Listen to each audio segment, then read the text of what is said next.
Over the week, Nigeria entered a memorandum of understanding with France on tax cooperation. So first, what exactly is in this MOU? This agreement was signed between Nigeria's Federal Inland Revenue Service, which is FIRS, and the France Tax Authority.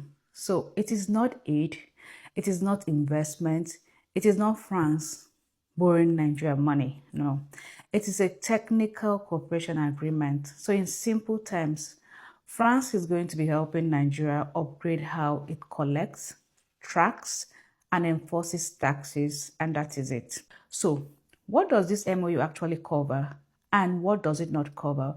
But first, let's begin with what it covers. Number one, digital tax administration. This means Nigeria wants better system.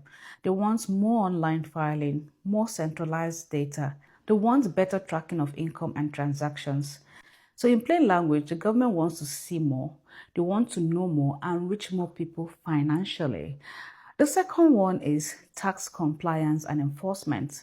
So this agreement focuses heavily on helping Nigeria reduce tax evasion by identifying underreporting and enforcing penalties faster. So what this means is that it will become more difficult to hide income, to become more difficult to delay taxes or operate informally. The third one is important. It is international tax intelligence. Nigeria and France will cooperate on how they are going to be sharing tax information, transfer pricing, tracking profit across borders using the global tax standard. So many companies will have to pay tax where economic activity actually took place.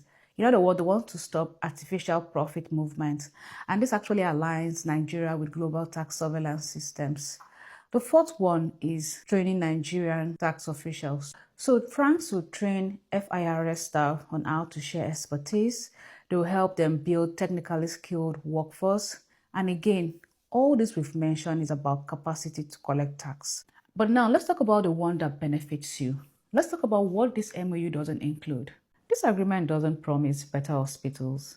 It doesn't include improved schools. We don't have reliable electricity. We don't have roads to work with. No social welfare.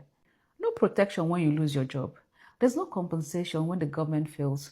So indirectly, taxpayers have no protection. There's no accountability on how revenue is spent.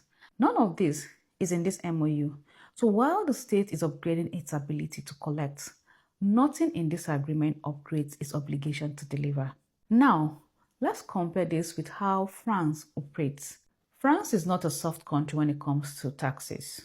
French citizens pay a lot, but in exchange, they get functioning public health care. They have social protection, they have welfare systems, they have legal remedies when the state fails, they have the right to protest and to disrupt.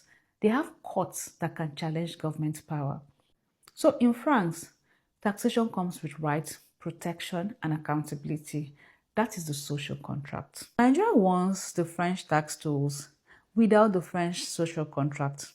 Nigeria wants data system, enforcement power. They want international visibility. They want good compliance tools.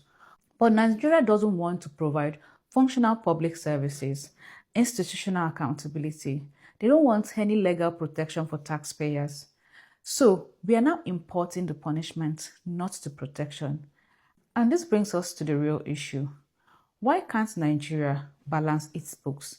Because this MOU strengthens the Nigerian state's ability to see and take, but it doesn't strengthen the citizens' ability to demand and resist.